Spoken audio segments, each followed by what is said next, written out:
Hi everybody, in this video we're going to have a chat around investing and how to make your money work harder for you.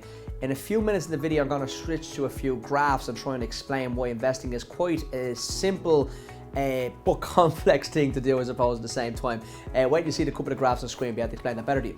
So what are we talking about when we talk about investing? So there's over 100 billion currently on deposit in Ireland, and deposit rates are zero, which is horrendous. So people need to be looking at other alternatives to make their money work harder for them. But the other thing I'm going to talk about in this video is pensioning investing. So I'm going to talk about if people have a pension, how they need to manage that pension and what funds they should be invested in.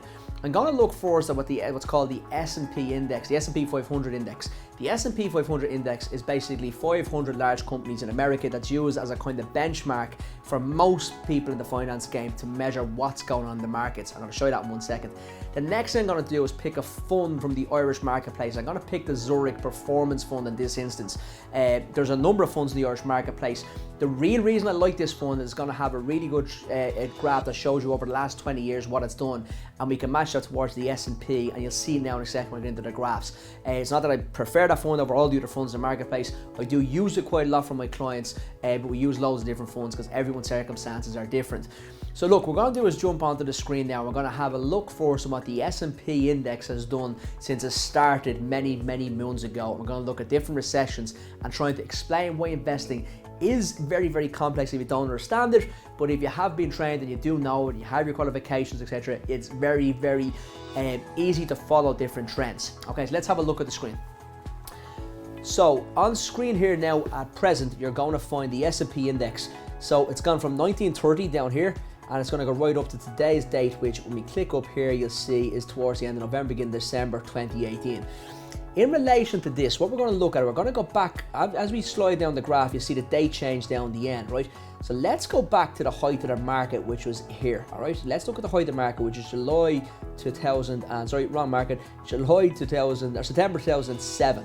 So before the world kind of went wallop from the financial crisis. So in September 2007, as we know, there was a financial crisis and stocks fell very sharply down to this point here, which was in March 2009. Since March 2009, it's had a massive rally. So if we look down here, we're going to change this graph. This graph goes back from 1930, as you can see, but I'm actually going to change this graph to go over the last 10 years only, all right? So what we're going to see here is exactly what's happened since that low point here, as you saw down in February, March 2009, right up to the present date. As you can see, the markets had a phenomenal run.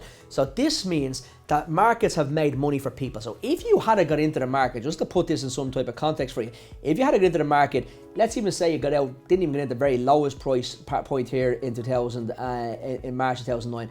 Let's say you get into it up and around July 2009. So after it kind of made a little bit of a comeback. It was priced at 881 and it went all the way up to well over the 3,000 mark at one stage, or so under the 3,000 mark at one stage, to 2,633. So phenomenal return. Now, if you were invested in a deposit account and you were getting maybe 5% 5 years ago, you notice that deposit accounts have dropped to an all-time low. But what does this market tell us?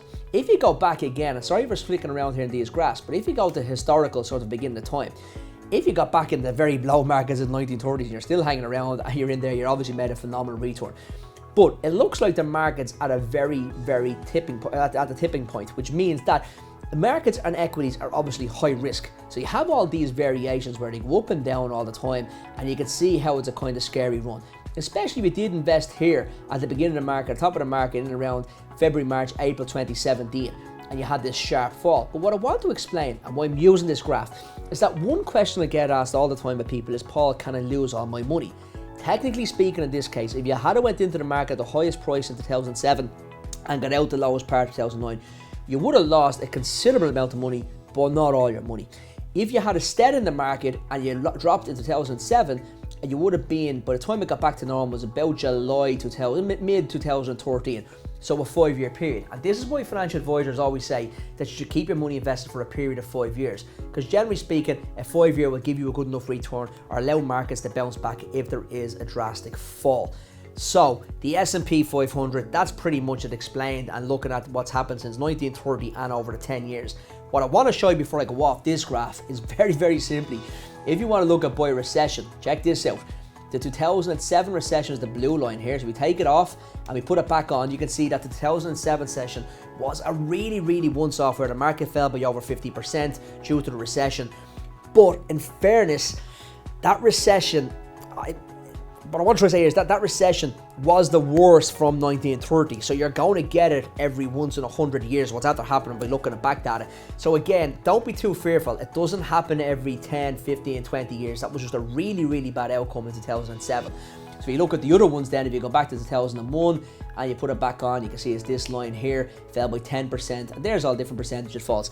So again, recessions will happen, things will occur in stock markets. The main thing is that you have a financial advisor that can talk you through when these things happen, when to get into the market, when to get out of the market, and ultimately hold your hand and be able to advise what's going on so you don't make a wrong decision and panic and get out. Now back to this question, can I lose all my money? Technically speaking, if you decide to invest in one company or two companies, a very small portfolio, you're going to have difficulty if that company goes bang. Yes, you can lose all your money. Very technically looking at this, or very simply looking at this, if you look at the Irish stock market back in 2007, when the bank shares went wallop, and if you had all your money just in bank shares, yes, you would have lost all your money. But this S&P tracks 500 companies. Now, good news is, I'm going to click into the Zurich Performance Fund for you. The Zurich Performance Fund is a fund that's invested by Zurich. This is their fact sheet, okay? So the Performance Fund under their Prisma range. Up here, a bit of data. No, not 1st November 1989 is when this fund started, so a phenomenal track record. It has over 1.3 billion in the fund, so 1,341 million is in this fund. Number of stocks is approximately 400. The risk rating here goes between 1 and 7. There's another video on my site that rates the risk rating, so level 5 is high risk. Now, why I love this graph, or why I love this chart so much, is let's go back to 1998 and look right the way through to 2007. Let's pick a couple of big things that's happened. In 2007, this fund started to fall at the height and it fell by 0.2% in that year. Look at 2008, horrendous, minus 35.2%. But look at the next 2 years, it was up 36 or 37%. So if you were invested in this fund in 2008 and it fell by 35%, and if you hadn't got a good advisor or someone to hold your hand, someone let you know what's going on, and you panicked and get out, you would have lost 35% of your money from here to here, so 2007 to 2008. If you were with me or you were with a good advisor sitting down, they would have told you to hang on in there, told you what's going on with the fund, and you would have ultimately, after 2 years, regained all your losses. So nothing drastic. Why is this important? Because if you got out, you lost money. If you stayed in, the money came back. If you look at the performance of the fund, you see these graphs here, okay? So in this section here, which is very important. Year to date, and this is up to 31st of October 18, this graph, it's up about 1.3% because stock markets have a difficult couple of months. If you go back and what you're looking for a fund, is since launch, this fund has done 10.2%. Really good. Over the last 10 years, it's done 9.8%. Over the last 5 years, it's 9.3%. And these are annualized investment performances. So 10% every year, 9% every year, and 9.3% every year over 5 years. Really good. And even over the last 3 years, it would have given you 5.4%, which is 10 times better than what you would have been getting on deposit rates. So again, just looking here, the top equity holdings, Apple, Microsoft, Amazon, JP Morgan, Facebook, etc. All big company names that you know and you're familiar with. But why would you go into the Zurich fund rather than going into maybe tracking the S&P? Well, Zurich have fund managers. The fund manager's job is to charge a management fee every year to the fund, and they're supposed to be able to manage the fund, have a look at what's happening in the market, and try and outperform what happens to the index. That's called an active fund. If you go into just tracking the index of the S&P, it's called a passive fund. Now let's look at which has performed better, and this is a really good exercise to look at. Bam. So if you go back to 1989 and we look at the S&P index, which is the blue line in this graph, and if we look at the Zurich Performance Fund, you can see that the red line has outperformed the S&P 500. There's a little bit of crossover here in between kind of 1999 and 2000, a little bit of crossover in relation to both being equal. But look what happened when it got to the recession.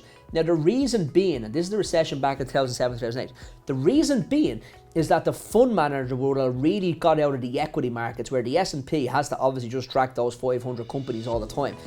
The fund manager here would have really brought down the equity content in the fund, and that would have been kind of its saving grace. And then you can see the ride it's had since then. So it's done phenomenally well, this Zurich Performance Fund, and it is one of our flagship funds we use in my practice and we use in askpaul. We're talking to clients.